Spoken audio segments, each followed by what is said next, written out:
What's going on, everybody? This is Theros International, and for the first time in many moons, we have Lambro Costa and myself all on the same show together.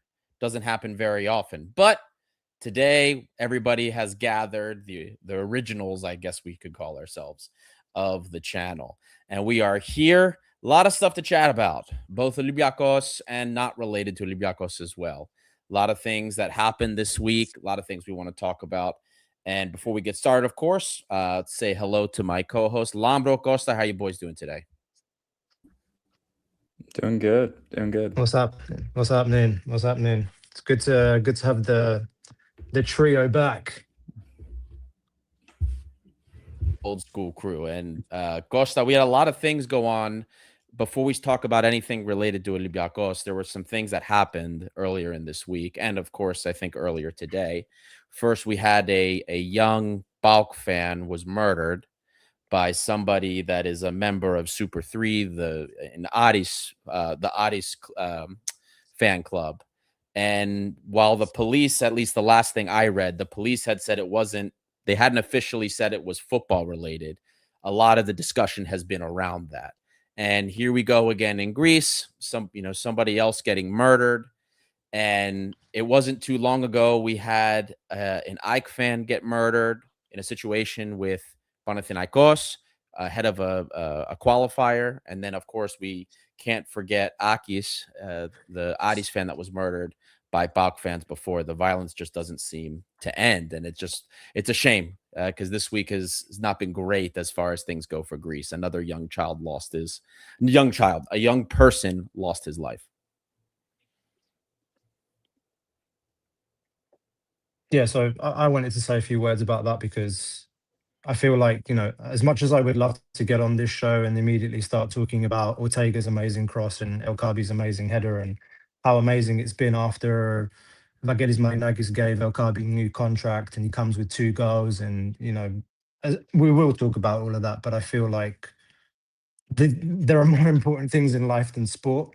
And as Greeks that we are, at least Greeks that have been born, raised abroad, looking from the outside in on what's going on in our country, and also kind of exacerbated by what happened today on the court in the basketball game against Panionios, just made me think, man, like you said, a 20-year-old kid's been murdered.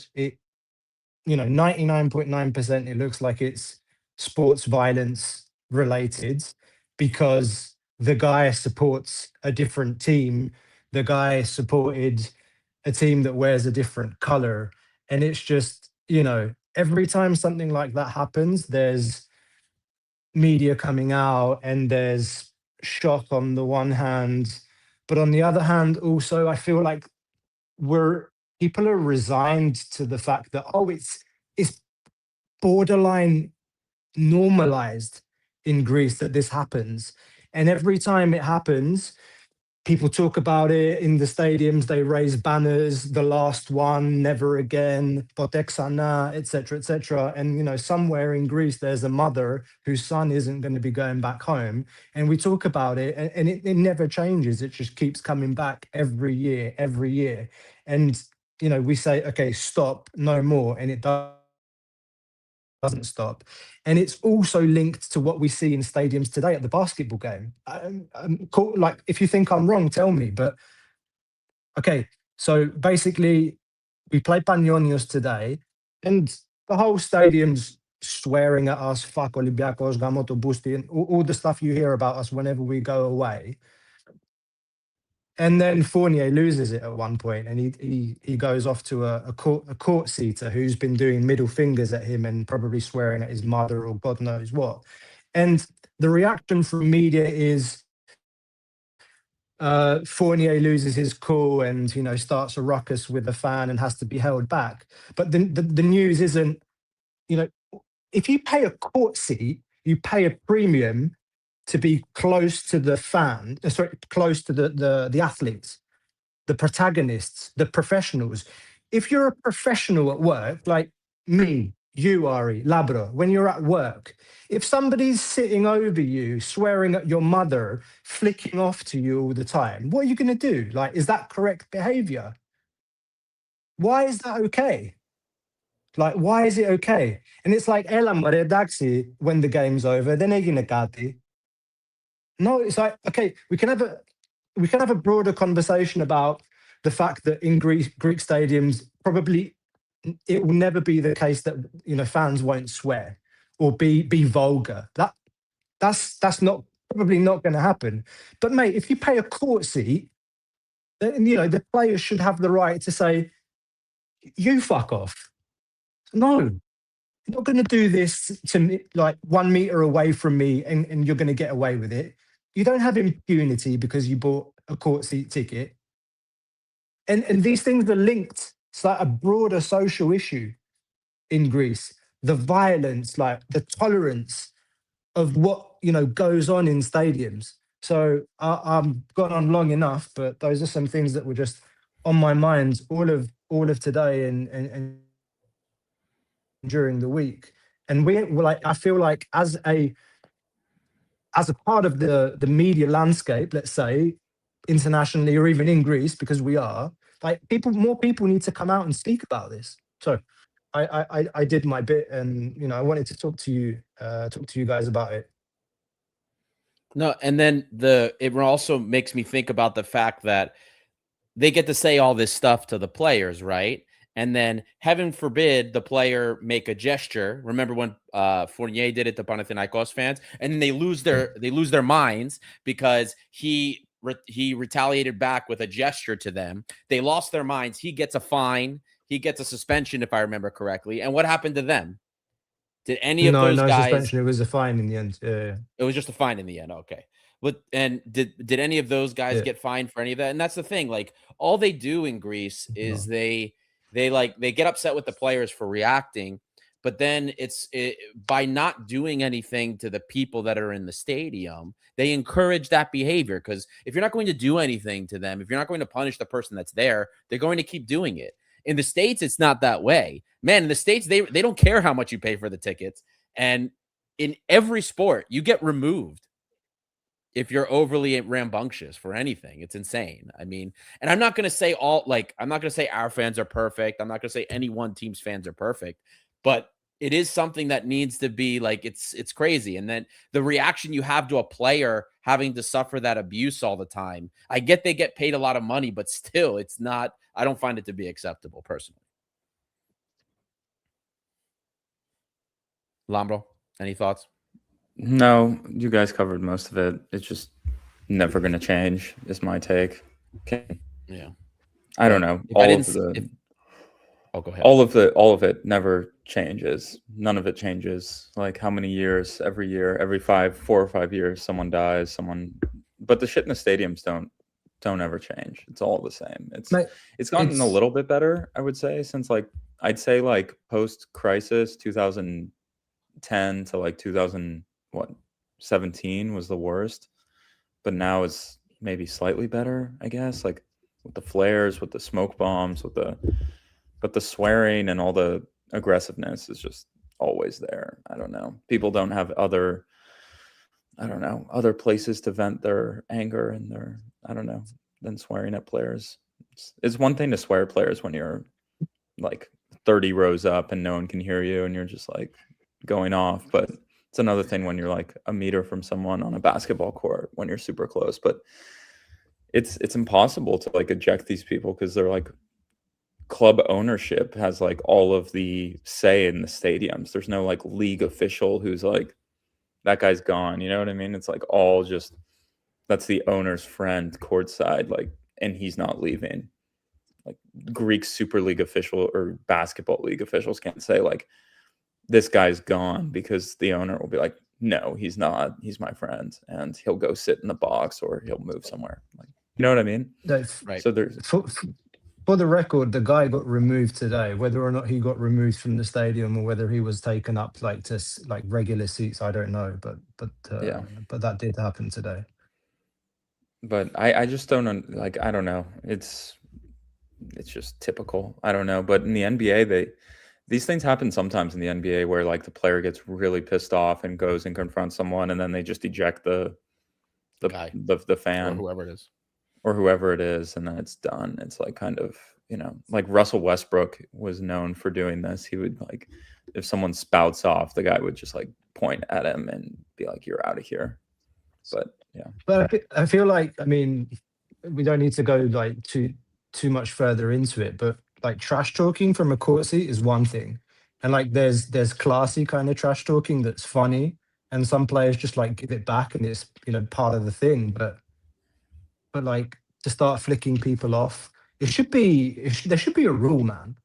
Like quite simple. Like if that kind of thing is like spotted like on camera as well, I'm not saying like you need a VAR check on a court seat or anything like that, but that's kind of like one realistic step that they could take is just like dealing with the court seaters for once. You're not going to stop 30,000 people screaming at No. Slugas like when they come to Seth, like when they're up in the stands.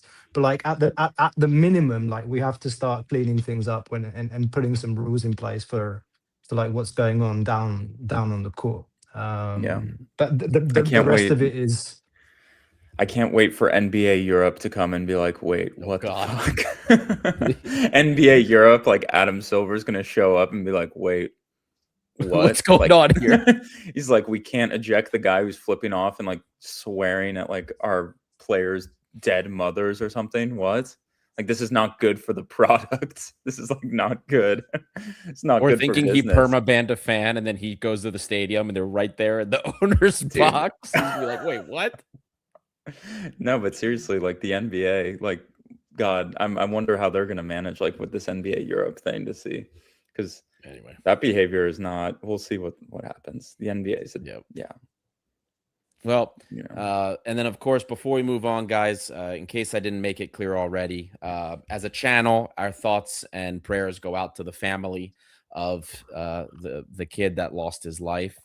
It's been this year but the Balk community has been bad. They had the accident in France. They lost, you know, over a half dozen fans, of their community just in one accident. Now this, it's Was that in Romania? Oh, it was Romania. Sorry, they were for the game against Lyon. Correct. That's they were driving. So it was in They Romania. were driving. They were road tripping. And then that's when that happened. So, I mean, and that's not something you want hanging over you in the season of your 100 year. You know what I mean? Like that's a bad black mark. So thoughts and prayers for them and for, of course, the community, the Balk community in that regard.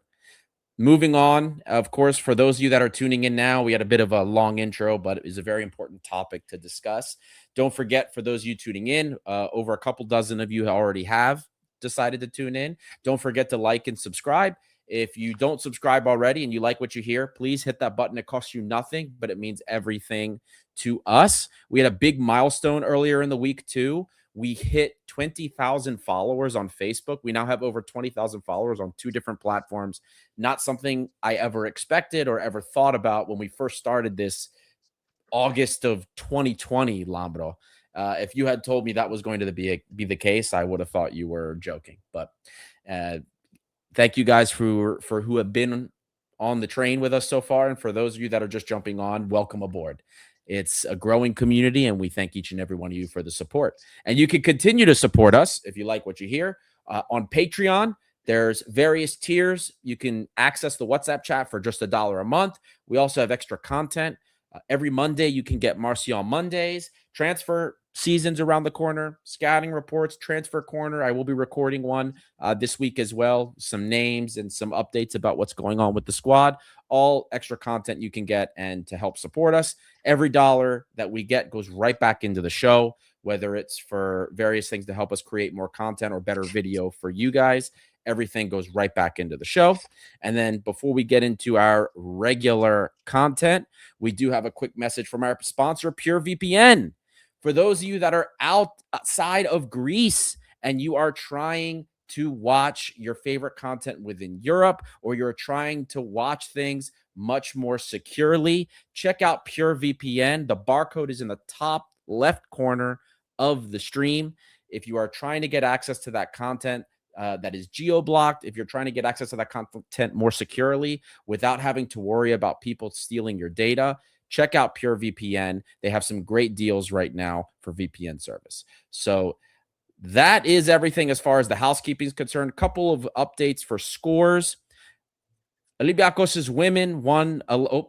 I messed that banner up. I was thinking about last week. They win 11-0. They've already secured promotion from last week, and they're going on 116 goals on the season.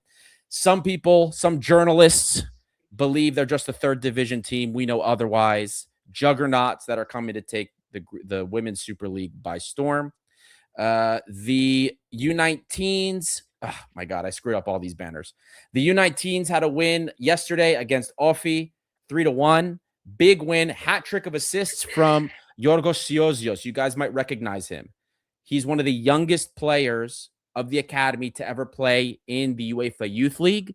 2 years ago, he debuted in the Youth League for Olympiacos and was one of less than 10 players to debut at 15 years old. Special kid, special player with a hat trick of assists today. Great for them. The B team lost also to Kalamata, the promoted team from our division in the second division, but it was a hard-fought victory, and the B team is playing much better under coach Alvaro Rubio. So now all of that's out of the way. Let's talk about what happened yesterday. Olympiacos wins 3-0 against OFI.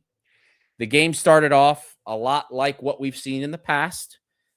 It was over 15 minutes in, 75% possession. We didn't get a single shot. But then the dam begins to break. Finally, when El Kaabi scores that magnificent header from Ortega, and then things open up for us. And then in the second half, he gets another goal. And then Mouzakitis scores a penalty in a very, very, very classy gesture from Mehdi Taremi, who gives him the ball so that he can take the penalty and help him build up some confidence in what has been a little bit of a down form situation for Mouzakitis. So starting from the lineups or just the game, boys, tell me what your thoughts were in general about the game yesterday overall. Costa, let's start with you. No, can I just say real quick, Adi, Lava, it's go so ahead. exciting to hear that we're growing on Facebook, Instagram. Unfortunately, I just looked because of my statements on Mendilibar that went viral. We've lost 2,000 followers, so we got to circle back to that, Adi. We got unfollowed by like thousands of people. I've just been alerted. But Costa, with that beautiful pressure, gain us back our 2,000 followers by loving the manager. Mate, so afternoon kickoff, 3:00, I think, Central European time. That's normally around the time that I'm taking a nap. Honestly, I was sitting on my sofa with my youngest, my 3-year-old.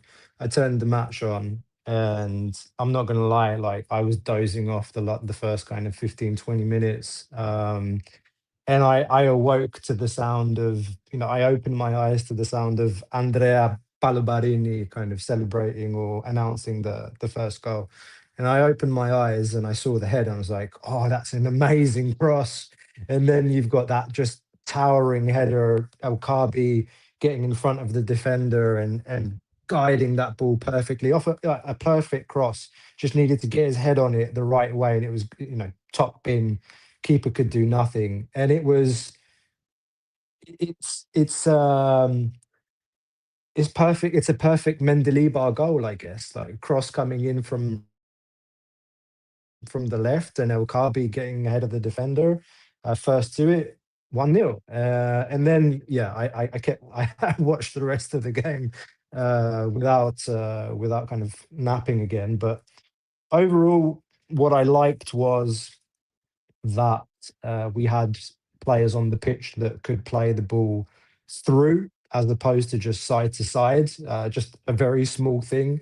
And I'd be very interested, Ari, to see some graphs or some evidence analysis showing ball direction. So players like Podence was playing as a left winger in, like, if you look at the lineup, but you saw a lot of the positions that he found himself in. He was more central, a little bit inside. Played a couple of nice balls through to Taremi in the first half. One that Taremi laid off perfectly for El Kaabi, I think, after the first goal, that Kaabi could have finished better on a first-time shot. I thought Diogo Nascimento had his moments during the game. I personally demand more of our central midfielders, but he at least like has a tendency more than some other of our central midfielders to when he gets the ball to try and turn and go forward or play the ball forward or drive inside. So I think the last thing I'll say, and we will have a conversation, there's been a lot of focus on the manager over the last couple of weeks, and I can relate to this as well, being a Tottenham fan. I've been dropping that in now multiple episodes. Obviously, pressure on the manager there, but sometimes, like in modern football, I think we're too soft on players. I think that if we all ask ourselves the question, has Olympiacos played beautiful, like sexy football over the last 2.5 years since Mendilibar arrived? The answer is no. Like the football has been, we've been successful because we've been efficient, and we've been successful because of the like solid defense that gives us the opportunity to then go and score. And you think of games like 6-0 against AEK, and the 3 or 4 goals we scored against the top, the other top 3, top 4 teams in the league. It's because of our efficiency. It's not because we cut them open or played amazing one-touch football that led to scoring opportunities. So I just think of some players on our roster like Costinha or Mouzakitis or even El Kaabi since he got back from AFCON. They've not played to their best. They've not played at their best. And I think that they have to show a response. And El Kaabi's done that in the game against OFI. And one more thing, like I have a feeling that renewal this week, it could be, some might say, masterstroke from the chairman to do it now. Say, okay, you want your 3 million? I'll give you your 3 million. Go out on the pitch and get me a championship because I want that 30 million and I want to play Champions League next season. So it's win-win, really. That's another conversation. Like, was it right to renew El Kaabi? It's like, well, a couple of days later, it looks, bloody well, good decision to do that. But voila, that's some of my thoughts after the game. Lambro? I'm gonna be honest, I didn't watch the game. I couldn't wake up because of just Friday nights, in beautiful Washington DC. So I watched the highlights, but I don't know. It just was a typical Mendy win in the league, like when things have been going better. Just one cross, like one of those 1,000,000 crosses connects with El Kaabi. El Kaabi scores. The other teams have to come out of their shell, and then it just becomes a little easier. I feel like we've seen this story a few times. Usually we don't score in the first half. I think we haven't scored in the first half a lot this year, actually, looking at the stats. Adi, you can correct me if I'm wrong. But no, it's like I think post-PAOK, I was really upset, blah, blah, blah, and unloaded on the manager a little bit because just couldn't take it anymore. But this game today, like I said, I guess when a few months ago, I said that this team will go in the title as far as El Kaabi can take us. Basically, that is my kind of building off. Of course, I said the defense with Pirola and Rezos combined with El Kaabi. That is what, if we're gonna win the title, and is it 6 weeks from now, maybe more, 2 months? It's going to be that, right? We just gotta, we gotta hope El Kaabi stays in form and keeps going. And I'll believe it when I see it in the derbies. Like OFI has one of the worst defenses. I swear to God, every time it feels like they concede goals, heaps of goals. They do have one of the worst defenses. Yes, you're right. So I just, I'll believe it when I see it in a derby. Like I'll believe it when I see it in a derby. And I just want El Kaabi gaining confidence going into the playoffs is so important for this team. I'd start him again on Sunday next week against, is it Larissa? Also, are we going to see Mathieu Valbuena play one last time before he retires? Like, are we going to play him like 10 minutes next week? I was thinking before the playoffs, if we're up like 3 or 4 now. We should make a request. Yeah, someone make a needs to get request. him there, and he can teach them all how to cross the fucking ball properly. So, but I'm happy with the result. Maybe I went a bit too far last week calling for the manager to go after the game. I still think he's probably done after the season for me, but we shall see. I may have to suffer Martin's ass into next season. But, it was just a typical, it was a typical game, like against one of these small teams when you score early. That's the key. And, when we don't score early, we revert back into the 50, 60, 70 crosses we've seen against some of the small teams. Like when we start getting nervous and freaking out that we're 65 minutes in and we can't break a team down, right? So let's see. I think this title, and I think it's really going to come down to PAOK, man. How far is Lucescu going to do it? I think that's it. Like, is El Kaabi going to get in form, and is Lucescu able to pull it off? I think AEK is a very soft team, to be honest with you guys. I don't know. They feel like they can be riding high, but knocked real low, real quick. Like they feel like a real roller coaster type of a team where it's like they could score 3 and win 3-4-0, but they could lose just as easy 3-1, 4-1. They just feel like a bit of a roller coaster of a team. But anyway, that's my take overall. Adi. No El Kaabi, no party. Read this comment. Nico says, Labro, I do not agree with you. Like 99% of fans, also the ones who destroyed me on social media and like threatened my life, but that's okay. But keep doing what you're doing. What makes this community great is that we don't have to all agree on everything. Why don't you tell that to the other 150 people who commented about like my downfall? So never read the comments. If you're ever public facing, do not read the comments. That's to be fair tip. If we're measuring like the ratio of negative comments to likes, I think you had more likes than negative comments, if that makes you feel any better. I'm like scared to go outside the stadium. I think I'm gonna like give it a few months. We got a couple of messages asking if you were going to the stadium because people were worried about your health. Like my FBI handler over here told me like not to surround myself in the Greek community for a while, just in case there's like a Mendy forever fan who shows up and recognizes me. So he also said going to games is off limits for the next 6 months until people, at least until the basketball finals, until the Final Four, and then like people will forget about me and they'll blame everything on Ataman or something. So they're like, until Final Four Athens, you are like not allowed to go to Greece. So I was like, okay, so is that right, FBI handler? Yeah, that's right. Okay. There we go. He's a nice guy. 12-hour shifts. They go back and forth. Just protecting me, making sure I'm okay. So. Well, bringing it back to the game, you both brought up some very, very good points. Lambro, even last week, you had talked about how, especially under Mendilibar, you need to have a striker that's informed, whether it's been Taremi earlier in the season or El Kaabi.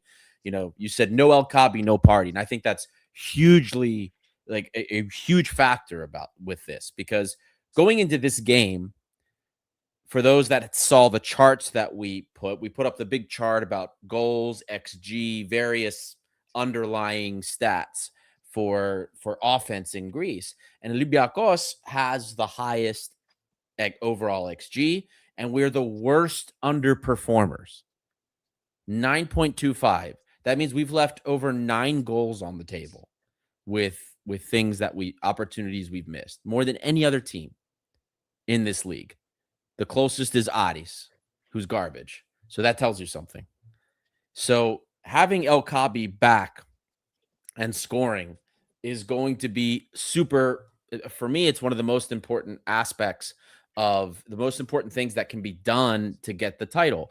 We had a similar issue, guys, last year, remember? Same thing with El Kaabi. El Kaabi hit a rut when it came to scoring, and when he wasn't scoring, forget about it.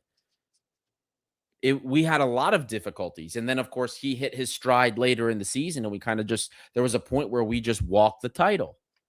So I think he's hitting stride at the perfect time. And I think that the renewal is also extra important for a couple of reasons. I spoke to a couple of agents and asked their opinion on this situation with El Kaabi.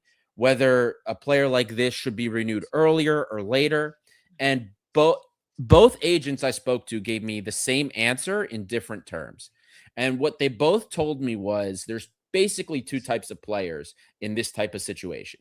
You either have the player that you know will play well to get the renewal, but then like finally calms, now that he's got his contract, he kind of like there's no stress and maybe the performance kind of drops. But then he said there's another type of player where the whole situation of the renewal is very stressful to him, and it actually makes it worse for the player because then every touch, he's worrying about every touch, every bad touch. If I don't score, I'm not getting my renewal.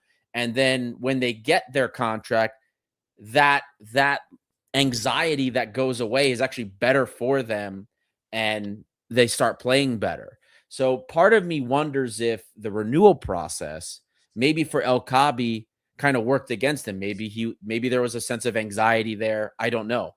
But whatever the case is, he got his renewal. He banged the goals in. He also scored before the Bot game as well. He's got 3 goals in 3 games. So I think this means that El Kaabi's back. And then this is a really good sign and the perfect time for him to be back ahead of these derbies because we really need him. So I'm hoping for the best. Can I just add something to the no El Kaabi, no party? I think we all agree he's going to be a main factor behind whether or not we win the league. But I also think Podence has a massive role to play here. Just answering to the comment here from Nico, do you think there is a chance we keep Podence if he has a good streak of games? 2, if we do, would you be happy about that? So I got a couple of things to say about that. First of all, we have to remember a couple of things. So this is his 3rd stint at the club. He's one of the highest paid players on the roster. He's getting paid, I think, 2.7 million this season of his 6 million contract that he has with Al Shabab. So we're paying almost half of his contract to have him here for a year. There was some reports about a relatively low option fee for us to keep him. I don't give a lot of credence to that. But I think the question is right now, based on what we've seen since the beginning of the season, is it worth keeping him next season? The answer for me is no. No, I'm with you. No. He hasn't done enough. Like, he has not done enough. I'm trying to think this season, when can I remember him being a difference maker? When can I remember him like beating a couple of players, playing an assist, or doing basically what he did the Conference League season towards the end? We're in the playoffs. Like, he got points for us single-handedly. The Panathinaikos game, was it 2-2 in Leoforos? He scores that goal, the chip from outside the box, and he plays the cross to Jovetic for the equalizer in that game. Like, we haven't seen those kinds of performances. I think everybody just kind of romanticizes about, him coming back, our Superman returns, etc., which we were a part of as well, by the way. Let's not forget. He comes on against Panathinaikos and scores that goal from 30 yards out. That's all I remember. And a header against Arsenal because I was in the stadium. But otherwise, like, it's nowhere near good enough. And he's another one, like I mentioned earlier, underperformed. He has not performed since Panathinaikos, man. He's just not been there. So, and the last thing I'll say about Podence has never won the league in Greece. He was on the roster of Pedro Martins's was it a double winning side? The first league title that he won in the second season. He wasn't there because he left in January, and he was having a strop and crying because we wouldn't let him move to Wolves. He wasn't there when we won the league. So hopefully that's some extra motivation for him. It's like, Mr. Podence, you've never won the league in Greece. Like, show up, mate. We need you. El Kaabi needs you. Like, the connection that those two had in the lead to winning the Conference League, it was great. But I haven't seen that at all. So hopefully, like, there was a bit more positivity from him. Can he stay fit? Etc. Etc. Etc. Some other things that I can say for people with some behind the scenes stuff. Club's not happy with him either, man. They're not. Like, they expected a lot. They gave him a lot of opportunities. They spent 5 million on Strefetza. But Strefetza got sent out on loan. He didn't get a string of like consistent opportunities, play 1, 2, 3, 4 games, you know? Give you your chance, like go in there, we trust you, we paid a shitload of money for Greek terms to bring you in here. They did that for Podence, and Podence is a loan player. Don't even know if he's going to be here. This other guy was an investment. So we gave him a lot of opportunities and he hasn't paid it back yet. Voila. Well, that's the question then, right? So for me, like I don't think of it because as right now it's no. I don't want him renewed. You know, I was one of the ones that even when we didn't bring him back last season, I had concerns about whether or not had we brought him in, could he live up to that standard? And this season, he, you know, is we kind of saw the, I guess, the decline that I had expected could happen or would happen with him. He's a player that, you know, many have kind of described to us as a prima donna in many respects. He's got all the talent in the world. He's a great player, especially when he gets into those central spaces. He's very talented, but a lot of it has to do with his motivation. And so for me, it's there's qualifiers here, right? So right now it's no. And if we did keep him, I would not be happy because he hasn't earned it. Not this season, not from with what we've seen. Now, if he steps up in the playoffs, especially, and we see the Podence from the Conference League, okay, I'm thinking about it. I definitely am going to be a lot more positive because then I'll believe that his head is there and he does actually want to be here, depending on how much I see him fight for it. But you know, right now, especially for the money he is going to want, there's no way. You know, this El Kaabi renewal, whatever Podence wanted before to stay here, El Kaabi now got this renewal. He's the highest paid player on the team. Our sources with bonuses have told us 3 million. The same thing is going to happen that happened last summer. Podence is going to change his ask and want more money because he believes he's worth more. So in the end, regardless of what happens, forget what I want. I don't think Podence comes back one way or another. Even if he plays well through the playoffs, this guy is going to want more money. And coming from Saudi, he is going to want at least 3 million. That is what he wanted when he left 2 years ago, 2 summers ago.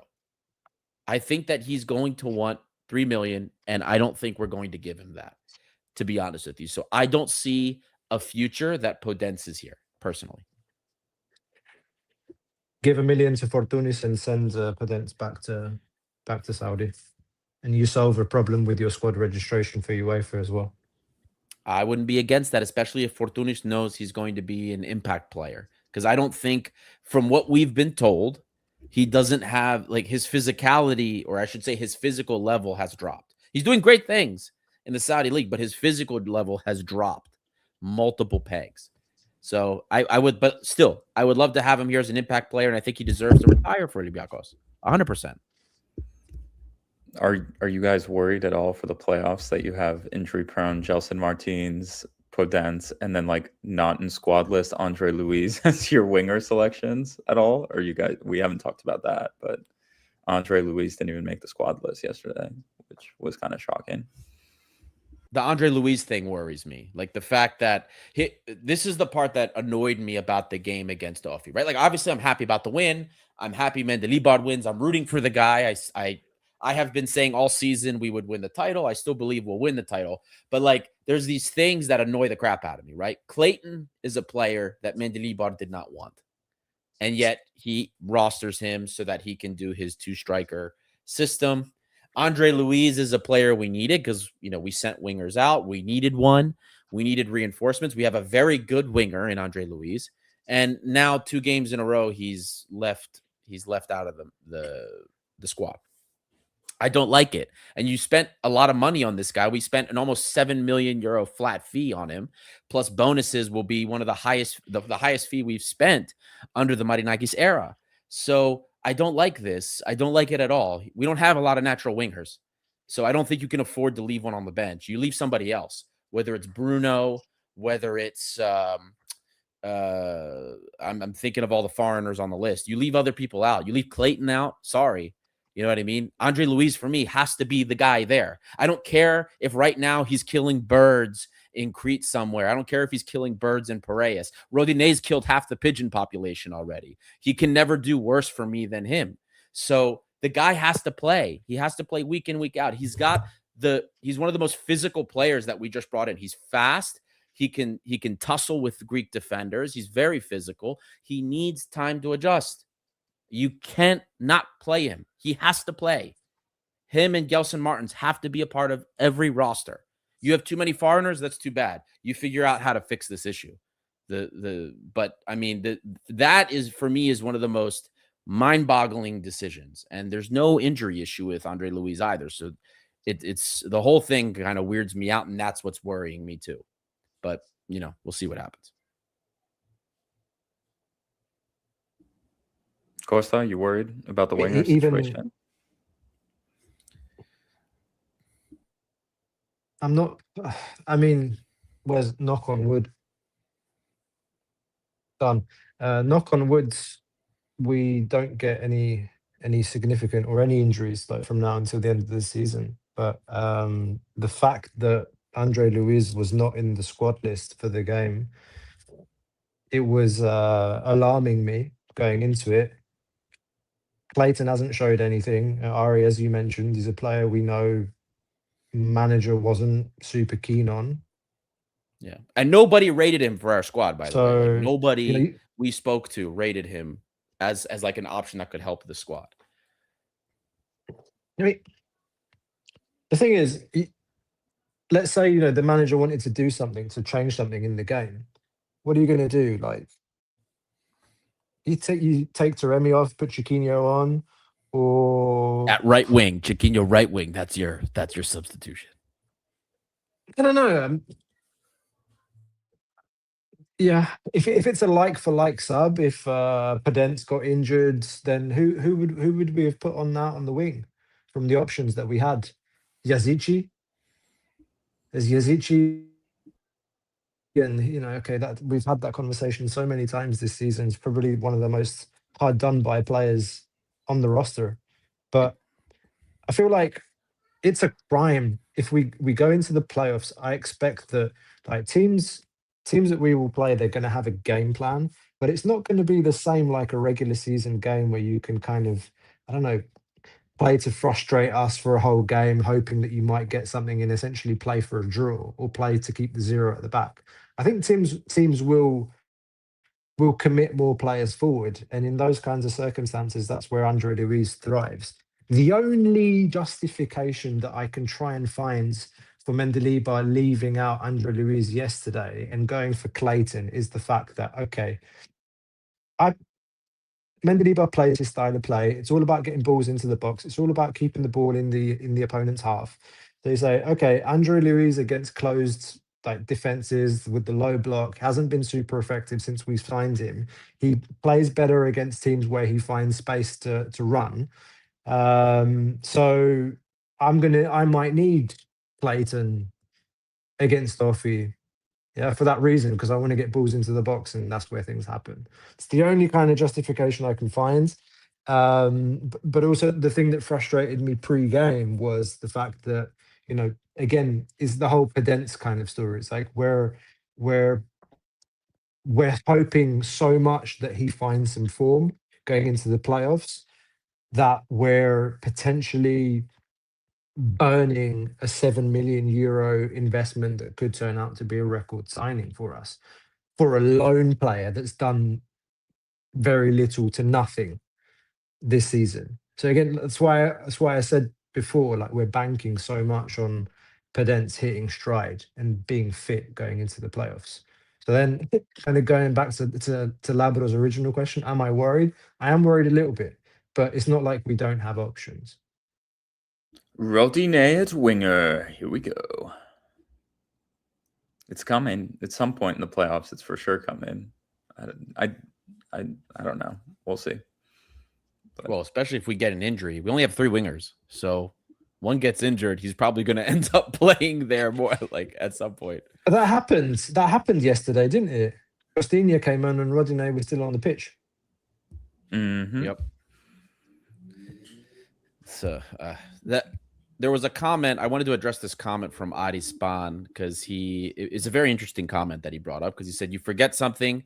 Edu has been almost sacked. He actually has been sacked, so he's gone. And Pereira is Forest's coach. That means we're back on the Mendez carousel. More chance Podence staying.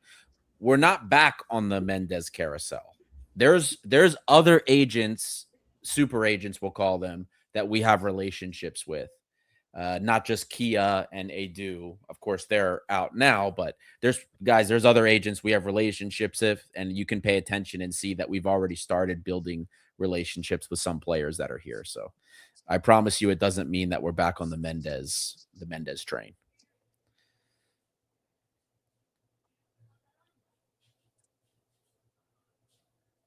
So going into the playoffs, it looks like we're going to be tied in first if everything goes to plan. You have Ike playing Kifisia, which should be a win. PAOK away to Volos, which could be a bit trickier, right? Volos scores a lot of goals. Again, their defense is quite crap, right? They've done all right at home. They drew Oh, no, 2-2 with Ajax. They should they've have been beat bad, Ajax man. when they played them at home. Now that Since 2-2 game against Ajax, they should have won. Yeah. They haven't won a game all 2026. They've drawn That 3 is games. true. So Oh, wow. That's true. Yeah. Oof, maybe they'll show up for the game against PAOK. Who knows at home? Listen, today I knew one of our rivals were dropping points. It was in the clouds. My wife scheduled a pregnancy photo shoot. Swear she told me before, but I don't remember. And then it got canceled because of the weather. So maybe next week the same thing happens and somebody else drops points. The other way around. Well, or I do it. So the thing is, like, everything. Volos has actually got something to play for. They're in 9th spot, and they need, they're only a point behind Atromitos and OFI in the 5 to 8 play out spot. Yeah. What is it? Play out or play in or whatever it is for a European spot. Right. So they have something to play for.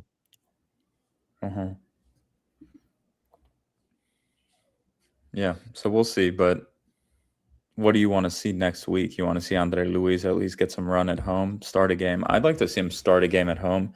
Has he started a game at home yet? It's been a while. I think he did. I think he did. Did he start one? Yeah, he did. I think he was. Was it? Which game was it? I'll have a look. I'll double check it right now, but I'm pretty sure he started at least one game at home. So and then it's international break. Is that correct? It's international break for like 10 days. Correct. And then we go. Okay. Yep, he started the 2-0 win against Olympiacos. He started. Okay, so I guess we'll see what comes of that. Can I bring this up? Did anyone see the videos of Biancone throwing down partying last night?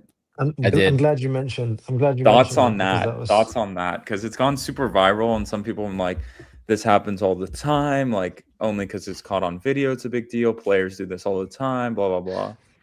No, I saw a lot of people pissed off about it, and I have two opinions about it, right? Like, first of all, he's a human being, okay?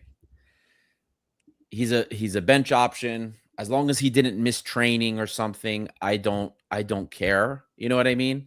Like, I know a lot of people think you're an athlete, you're getting paid millions, you need to be all business all the time. He's a human being. Like, he also has to let out some steam. As long as he's not like going to the strip club a night before the game, and we have like an early game every weekend, James Rodriguez, then, it doesn't bother me as much. You know what I mean? And this is a guy that, like, okay, we know his limitations on the field, but he's given you everything on the field. He does. He gives everything when he's out there. It's not for a lack of hustle. It's just sometimes it's lack of defensive ability or understanding. So that's my one look at it. At the same time, like, you as a player, if you're struggling and in bad form, I would hope that you're not constantly out partying and you're trying to do more to improve. Those are like my two thoughts on that situation. But to me, it's not that big of a deal unless he's doing it all the time, and this is a recurring issue. Then there's something that needs to be done about it.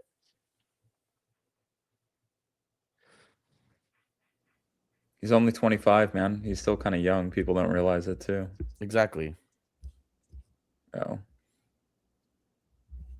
Exactly. What was That's it? why, Was that's he why it not doesn't from bother the- me, man. Like, I don't. So it was after the game? Like, let's say they flew back and he went out that night. I guess that makes sense because they have the day off on Sunday, right? So Yeah, like would I- you I've- like it? I've- Would you like it if like one of your coworkers or something, you went out one weekend and they're like, "Oh, how come you weren't back in the office or like working on this report like on your time off?"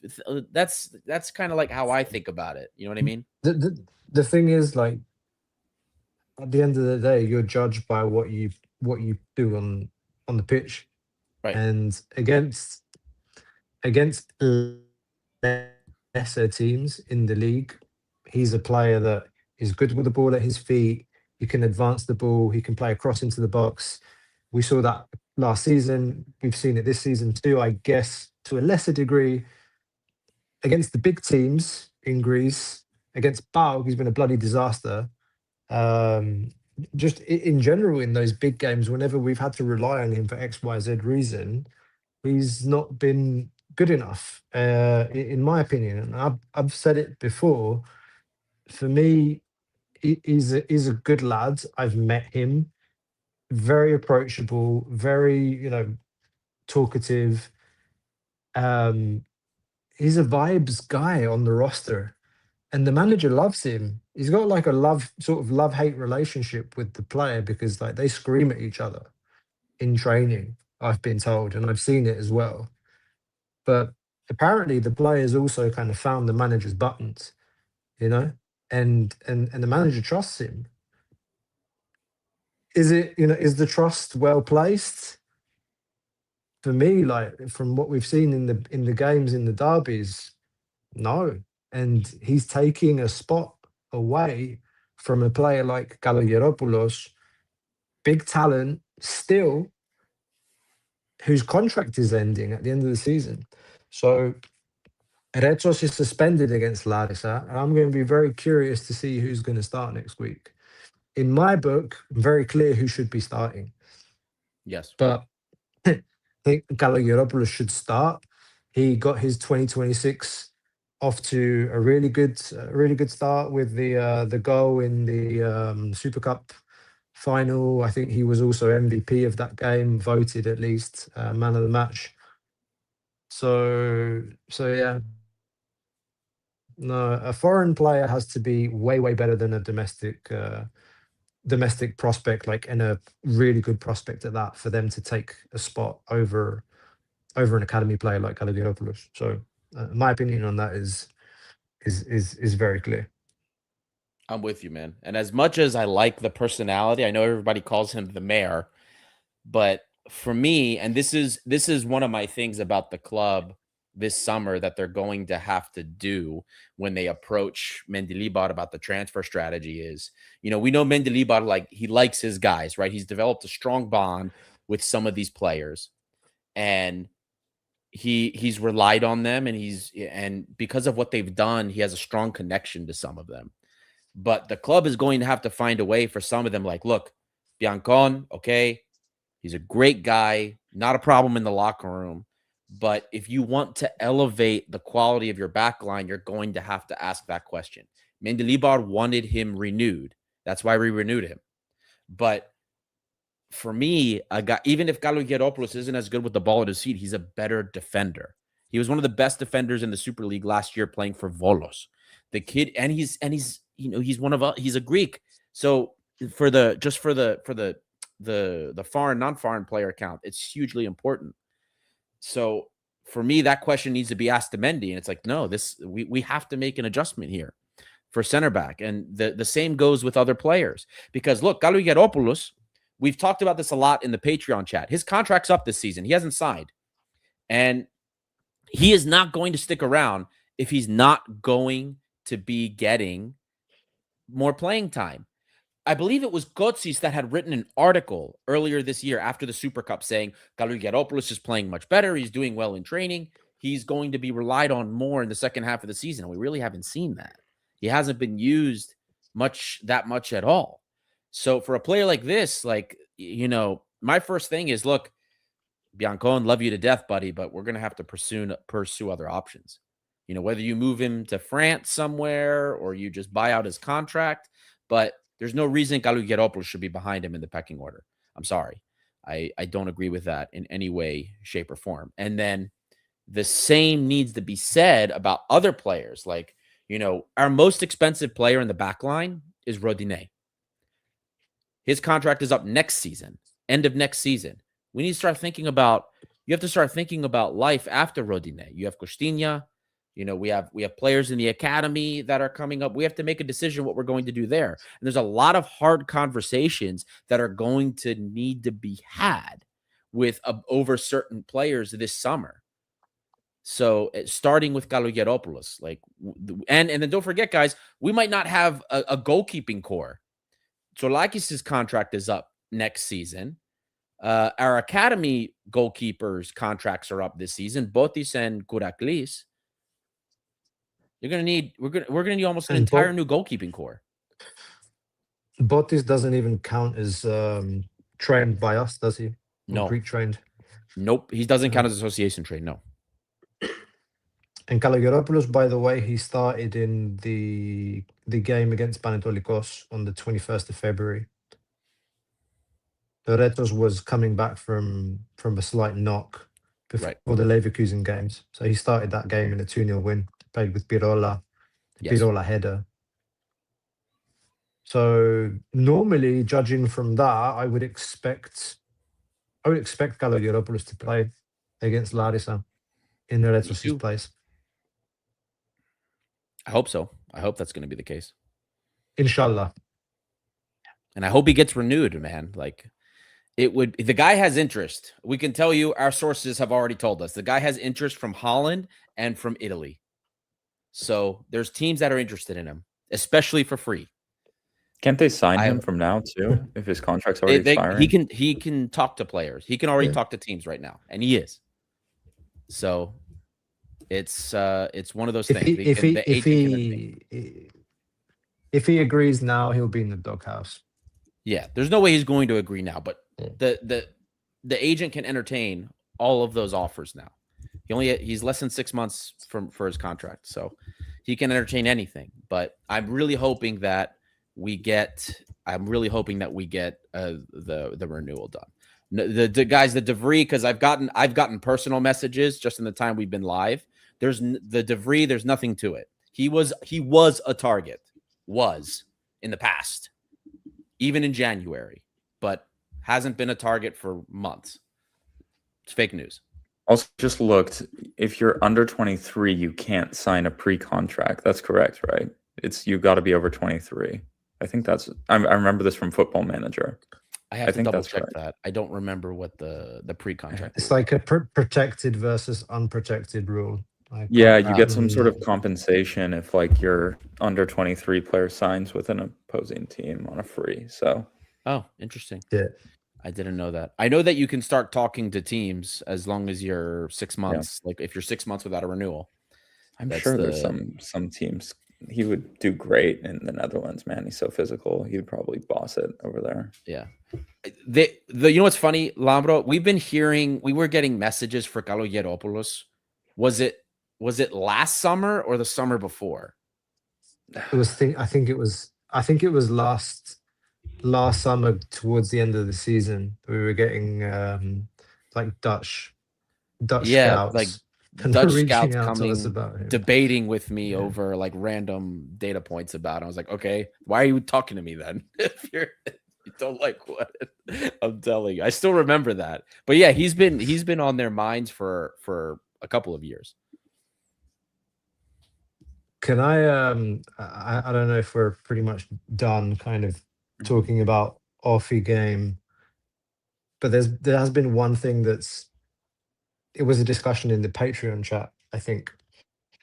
If you could sign one Greek player right now, like to make our roster better going into next season, who would you sign? Like a realistic one or anyone? No. Well, okay, let's make it interesting. One realistic one, and one whoever.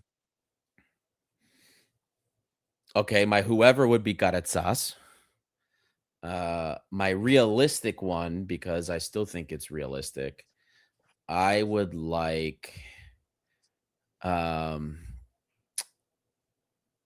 Let us know in the chat too. A realistic one. I mean, and right now, based anything on goes. form, I want Tsapras. Tsapras. Yeah, dude, he's for a Greek fullback, man. Like if you look at like what we value and what's valued at Olympiacos with our fullbacks, like if having like Costinha playing to where we expected him to be at the beginning of the season and having Tsapras there too, like competing for time, man, I would be super happy with that right back tandem. Moving Rodinei like as a part-time winger, impact player that you can sub in for the last year of his contract. I would be super happy having Tsapras, having a Greek player that counts for the Greek list. That's also true, Stefano. Thank you. Yeah, we can't do that because Lambro pissed off his dad. So, Hey, he ended up selecting Greece. Yeah, did. What was that spat all about? Greece, so it had What was it all it. about? His dad was it? deserved it. Let's be real. The dad Well, his deserved dad, what he I got. remember, was like trashing like Bouchalakis, Bakasetas. Bakasetas. Yeah. He was and Labro trashing kind of called him out. Yeah. No, he was like just trashing the players, and I basically just said like, your son is about to play with these dudes. Like it's a little awkward that like shows up and his dad is like tweeting just shitting on the entire team, like all of the veterans in the team. It's like, can you imagine think if he'd like selected. He hadn't selected No, he hadn't. the Not national yet. team. We were I all think, making at that fun point, like when Lambro's the that was reason happening. he's going to play for Belgium. Yeah, Exactly. exactly. It's like, Labro, you're gonna fuck everything up, man. But he I don't know. I just thought like, I wish I could have like leaked those tweets that he did, like shitting on all the experienced players in the national team to them, and they saw that. It would have been just brilliant, but I didn't do it. You know, he went in on Masuras as well. It's like, come on, man. Yeah. How dare Masuras he? when he was leading the team in goals in that qualifying campaign. Not great. I have a list. Like I have a list, I think. I think my unrealistic one, Caretas in Mendilibar, awful. The guy's like worse than Andre Luis. He's gonna be on the bench for trying to shoot the ball, man. Oh my It's god, could you imagine? Man, he doesn't press enough. He's not physical. So he's not good enough. So anyway. So I would say Torlis, man, because he can run. As my unrealistic, because Caretas, Zolis is killing it, man. Zolis is killing it in Belgium. And he can Yeah. cross. He can cross and he can run. exactly. So he's number one on my unrealistic team. Realistic. I'm going out there. I saw the tweet. Babis Kostulas on loan to play Champions League. Who says no? Mitroglou-esque return loan after flopping hard in England to reshoot his career. Don't say flop. He didn't flop. He didn't flop. I don't think He's a he's great player. flopped. He's been playing really well. Hertzler's a It's just- dumbass. Hertzler's a dumbass. And every The time manager he plays, is he looks awful. good, man. The manager's awful. Like if only had Vitor Pereira and Sean Dyche, he would be he'd be playing more. God, if only 75-year-old Danny Welbeck with one leg wasn't playing so well, he would be getting in the team. It's just like I'm really glad you mentioned that, because that was going to be one of my picks. Like, just looking at what's been happening at Brighton this season, they're like 14th, 15th in the table. He's been in and out of the squad, started a couple of games, scored a goal of the month last season. I think he scored against Man United as well at Old Trafford, was his first goal. And generally, like, whenever he's been on the pitch, he's looked bright. And then kind of after a good performance, he's benched and doesn't play. And it's just been an odd situation with him this season. He didn't really start getting games until late into the winter because he was carrying an injury from when he left Olympiacos and joined Brighton, playing reserve team with Dimas. Then Dimas was playing, and Dimas was then had that horrible injury. So I don't know what it is over there, but it's one thing that is noticeable though is the fact that he went to the Ajax game. He was there. It was on a Wednesday or a Tuesday night. I can't remember. And then like last week, he was again during the week at the derby, and I definitely had a kind of question in the back of my head. It's like, hang on, mate, don't you have training tomorrow? Or like, why are you in Greece? Do you know? It Yeah, reminds March. me a little.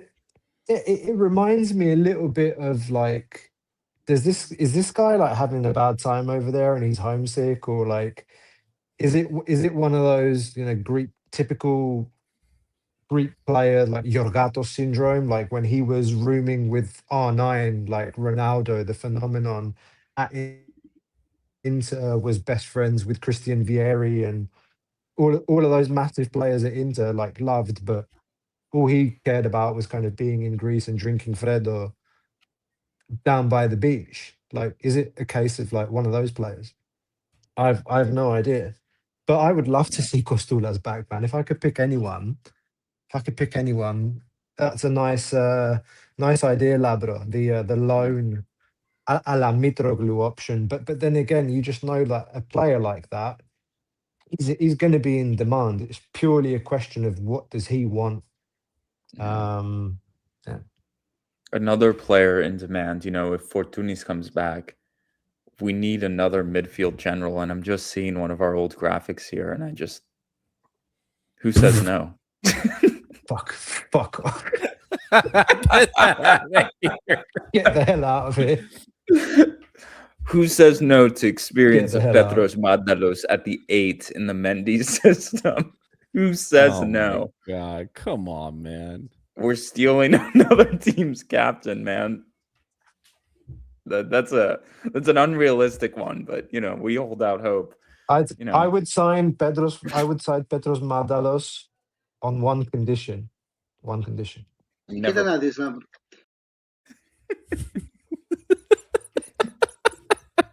Straight to the B team. Send him to the B team. We need good players in the B team. Need experienced players in the B team to get us in the qualifying group for no reason because we can't get promoted. But on a serious note, personally, I'm all in on like, can we one day get Giannoulis or something at the left back as like to compete with Ortega / blah blah blah? I would love to see like a non-foreign left or right back. Yes. I would love that. Like I know the picking is not huge, but I would love to see that. Listen, I know how we can get Costadelias to Olympiacos. What? Go on. How many doors do you think are in Biria right now? Like how many buildings, how many doors are there? What are you talking about? You're speaking in code, mate. No, I'm just saying, think about it. All we have to do is offer to assist in the recruitment for his church, right? Door-to-door knocking. There's like 1 million doors, right? In just that locale. Think of all the recruits that he could You think get. he's knocked on all the doors in other parts of Thessaloniki? He's knocked on for all the sure. doors? Thessaloniki's tapped for sure. We know that 100%. But in it, like the greater Athens area is just like it's there for the taking. Prime. Except outside the metro stations, unfortunately. Like the metro stations, you can get hounded. I don't know if anyone's ever. Anyway, I another one. You want me to? I'm pulling up from 3-point range right here. Jimmy Fredette style. Tassos Douvikas as third striker. I'd take Tassos Douvikas. I would get Taremi him, over to get Taremi out to Nottingham Forest next season. They need a striker. Taremi, Get the Vikas. Love. Send Strefetza back to Como because Fabregas was crying when Says he left. and then we can Fabregas was get the crying Vikas so back. hard that he was like, "We'll trade you, our Greek striker." Maybe. Maybe that was I'm the looking- plan all along. I also didn't want to say it, but someone's got to say it. Hatziovani's having a great season over at Omonia on the wings. We need wingers. Yeah. He's got 3 goals this season. Adi, I know you like the player. Thoughts? I would rather bring Panayotis Vlachodimos back out of retirement to show me how many stepovers he can do to nobody. Wait, when did Duvikas become second top scorer in Serie A? My ball knowledge is like terrible. I just said he'd be third striker. My God. Jesus Christ. Musa Sissoko still plays football, right? He like plays for Panathinaikos. Did he sign for Panathinaikos? Yes, from Watford or something. Did he really? And then he got like Big hurt up in training. Musa Like the Sissoko. first 5 minutes, he like tore his ACL. Renato Sanchez Serious? and him like in the trainer's room, like who would have thought? Who would have thought? Who would have Just thought? live in the ice bath. Musa is good. Sissoko, Tottenham legend. God. Oh, also, let me look. What about the Australian guy who plays in the MLS? He plays in the midfield. Does anyone watch him play? The guy that scored that goal from Triadis? distance. Yeah. Oh is no, he he's any in good? MLS. He's in MLS, MLS. isn't he? Yeah. Musa Sissoko, you're right. 36 years old. Bloody hell. Man. Another reason that you guys should check out Patreon. Martial follows thousands of players and will randomly show you Greeks that are playing in Thailand or Japan or Mongolia. So we All should players sign you've this never guy. heard of that can help us. Oh my God. But Another I have shout out one to last Patreon. one. So let's say Fortunis is coming back. What if they turn to us and they say, "What about Courbelis? Package deal, Napume. 2 for the price of 1." Who says no? 2 for 1. We're getting Masuras back, so we're already getting 2 for 1. 3 for 2. Who says no? We're getting Masuras back to loan him back to Pañoño so that they can get promoted next year. Oh God. God, Masuras, what a player. God, what a player. Okay, I'm going through the list. I've got like the national team list up right now. Other than that, it's pretty slim pickings. Yeah, there's not a lot. I've already had this conversation with like multiple people. Like for the Greeks, Hatzidiakos, man, I guess. there's a 20-year-old forward that Atromitos has been playing in the league. That's interesting. I haven't figured out how I feel yet, but like it's one to keep an eye on. Oh, it's bad. The pickings are pretty slim. God. Bring Bukhalagis back from Panathinaikos. I'm not even joking. Yeah. God, it's Well, bad out anyway, there. boys, we've been at this for almost an hour and 15 minutes, talking about random players. Now that's where we've gotten. But Adi, any I can't other believe you said thoughts? Duvica before should we be close our things third up? striker, man. You don't know ball. He's got 10 goals in Serie A. 10 goals in third place, only behind what Lautaro. Mathe Balitza, Adi, before you speak. Panathinaikos drew today, yeah? And Bukhalagis had a good game, Yep. by the way. He bossed the midfield. He bossed the Panathinaikos, midfield against Ike, buddy. Sissoko and Kodouris. Sissoko in 2026 is like one of the most insane. I didn't even know the guy still plays football. I can't believe they signed him. They did. Probably the is first that a time I think that Benitez he signing? Dude, he's 37 years old. Are you kidding? Or 36, excuse me. He's 36. so young. Yeah. Unreal. Hey, man, I'm 39. He's a Watford legend. Okay. Any other comments, guys, before we go ahead and close up? Okay, last one we didn't mention is Chimikas could come at the end, No. right? Nah. No. Nah. Dude, He he's can having a go good back. season. He's had, for him, historic level appearances. I think he's played 5 times this season. Nah. He can hang out with his dog, man. That guy has played like less football games than Martial Debeau professionally. I swear to God. Come on, man. Martial catching strays. He's not even here. Oh my God. All right. Well, thank you everybody who has stuck around for whatever this has been the last like 20 minutes. This is Like, Trust like and International. subscribe if you want to see the 3 original ones back more often. Show some love. Absolutely. Hit that like button, guys. As I've said before, it costs you nothing, but it means so much to us. We are continuing to grow on all platforms, even when Lambro says the most ridiculous things in the world. We love it, and we know you guys too deep down. So we'll be back again. Next weekend is the final match of the regular season. So we will be back. Win, draw, loss. We're always here. So we'll see you all then, and we're going to be hoping that we're going to be kicking things off and ending the season on a positive note and kicking the playoffs off with a positive note as well. So take care, everyone, and have a great rest of your Sunday.